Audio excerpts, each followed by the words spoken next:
अरवल विधानसभा बिहार के अरवल जिले में आता है, जो जहानाबाद लोकसभा के एक विधानसभा में से एक है।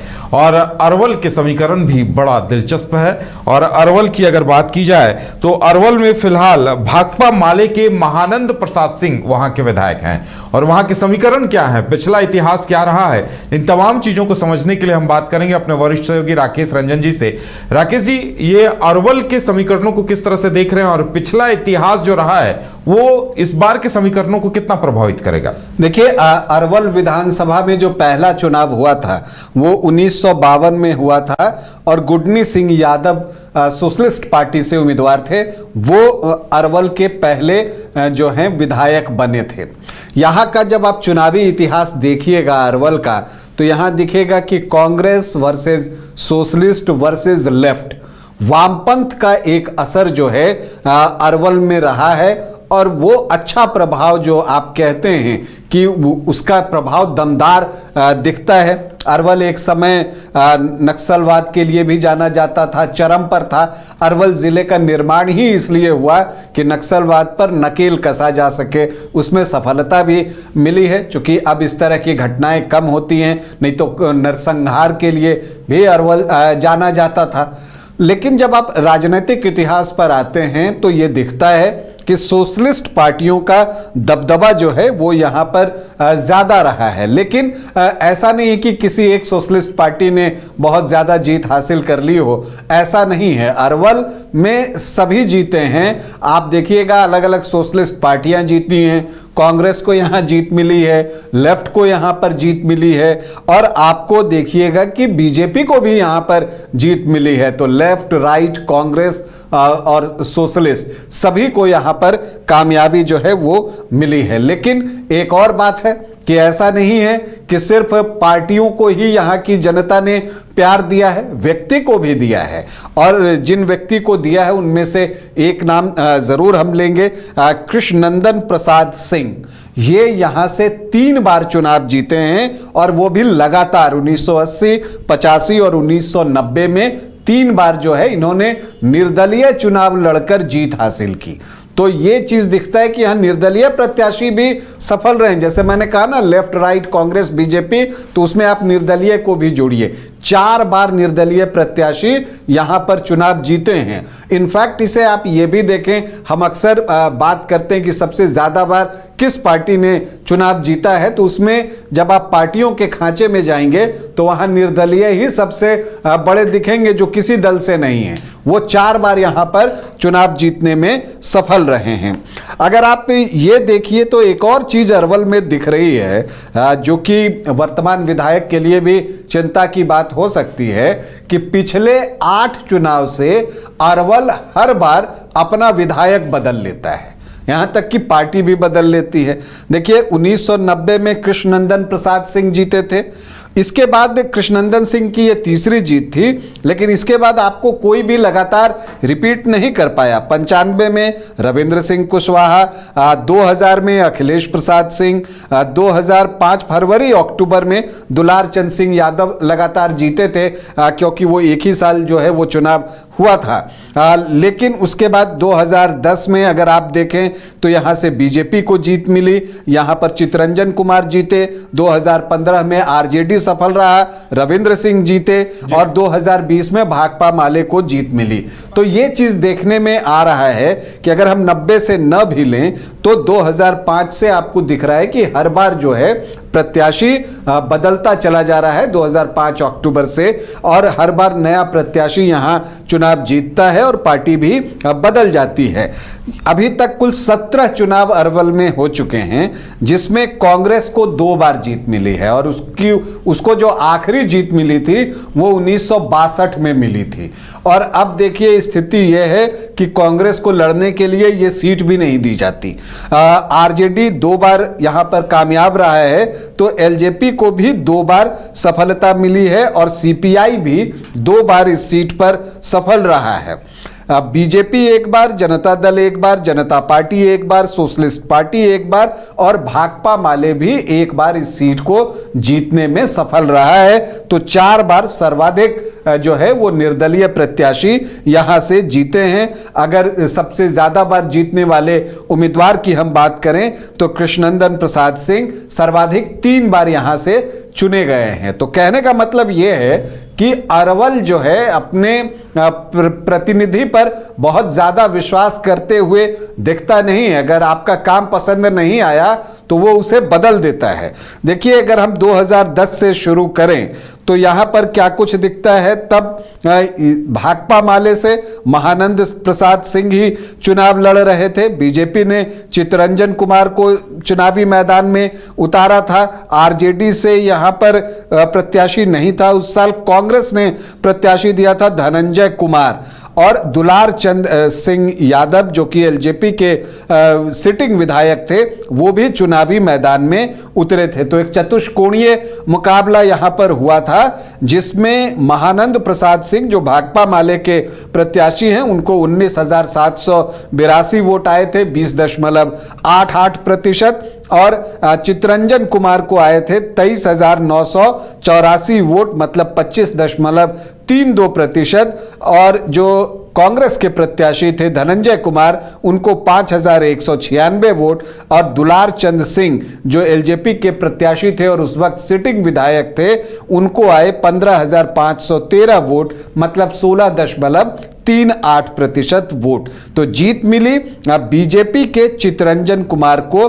वो 4,202 वोटों से चुनाव जीतने में सफल रहे। दूसरे स्थान पर रहे भाकपा माले के महानंद प्रसाद सिंह और तीसरे स्थान पर दुलार चंद सिंह एलजेपी प्रत्याशी रहे, जिनको कि 16.38% वोट आए थे। लेकिन 2015 में तो परिस्थितियां बिल्कुल बदल गई थी। बिहार में राजनीति ने एक करवट ले ली थी। एनडीए का साथ छूट चुका था नीतीश कुमार का, और अकेले भी वो इससे पहले चुनाव लड़कर देख लिया उन्होंने, लोकसभा चुनाव 2014 में और कुछ बाई इलेक्शन में। तो फिर 2015 में जेडीयू, आरजेडी और कांग्रेस का एक महागठबंधन बना, और अंक गणित जो है वो इस महागठबंधन के साथ रहा। रविंद्र सिंह कुशवाहा जो कि आरजेडी के प्रत्याशी थे, वो यहां पर चुनावी मैदान में उतरे और उनको जो है 55,295 वोट आए, 42.62% वोट। और चित्तरंजन कुमार जो उस वक्त सिटिंग विधायक थे, वो दूसरे स्थान पर रहे।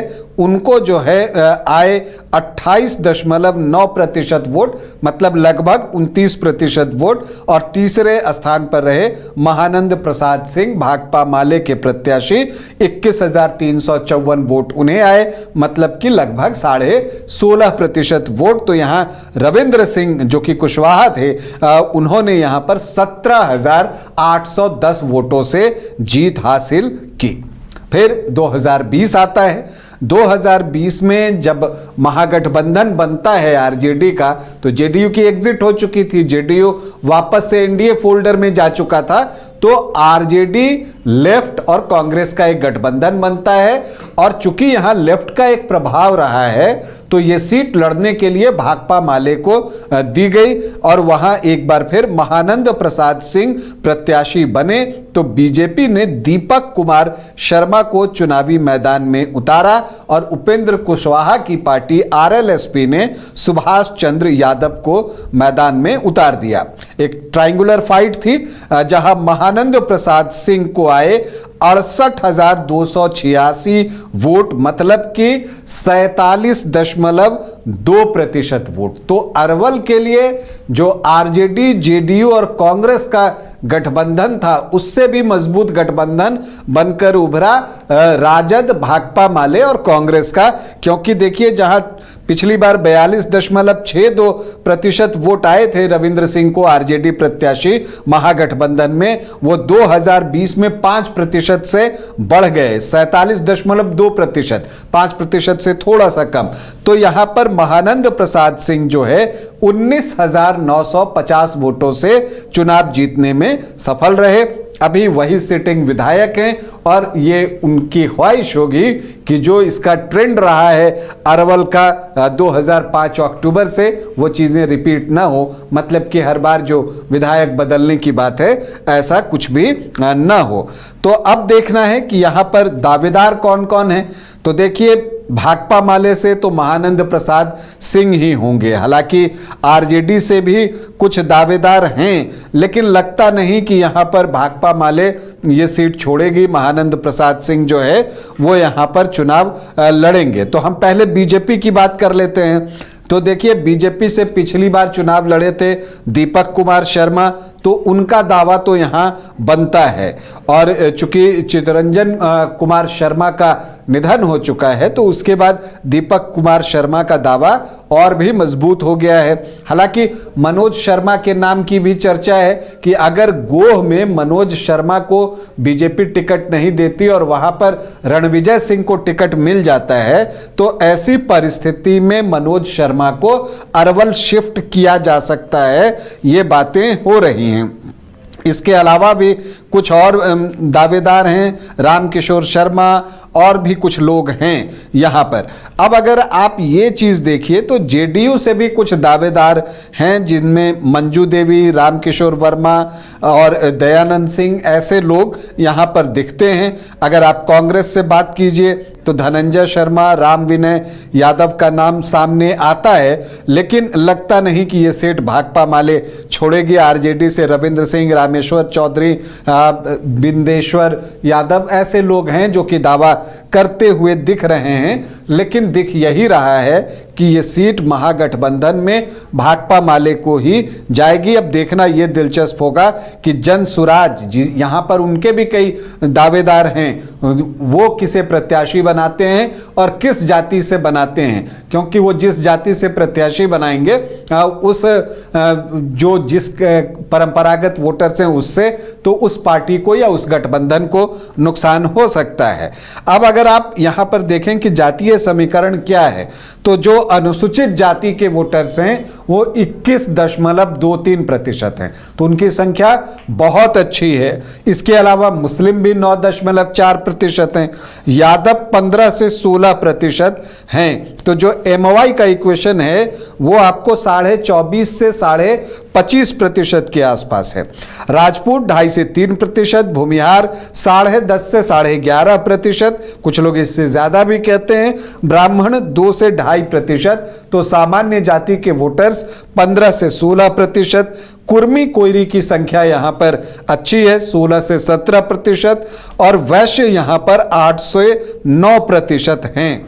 तो जो एनडीए के वोट हैं परंपरागत, वो 39 से 41% के आसपास जो है वो पहुंचते हैं। लेकिन जीत यहां पर पिछली बार भाकपा माले को मिली थी, इसके पीछे क्या वजह थी, या 2015 में आरजेडी जीते थे, तो इसकी एक वजह यह है कि जो भाकपा माले है या आपको जो आरजेडी था, तो महागठबंधन जो अपना प्रत्याशी बनाता है वो उसमें से बनाता है जो परंपरागत रूप से बीजेपी को वोट करते हैं।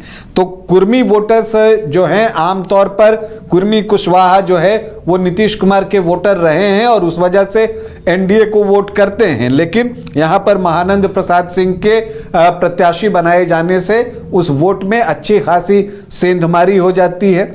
और इसके अलावा अगर आप देखें तो जो एक और चीज दिखती है कि यहां अनुसूचित जाति के वोटर्स 21.5% के आसपास हैं, और जो भाकपा माले है वो अनुसूचित जाति के बीच में और जो अति पिछड़ी जातियां होती हैं वहां पर जो है ग्राउंड लेवल पर बहुत काम करती है और उनसे जो है उनका जनसंपर्क बेहतर रहता है।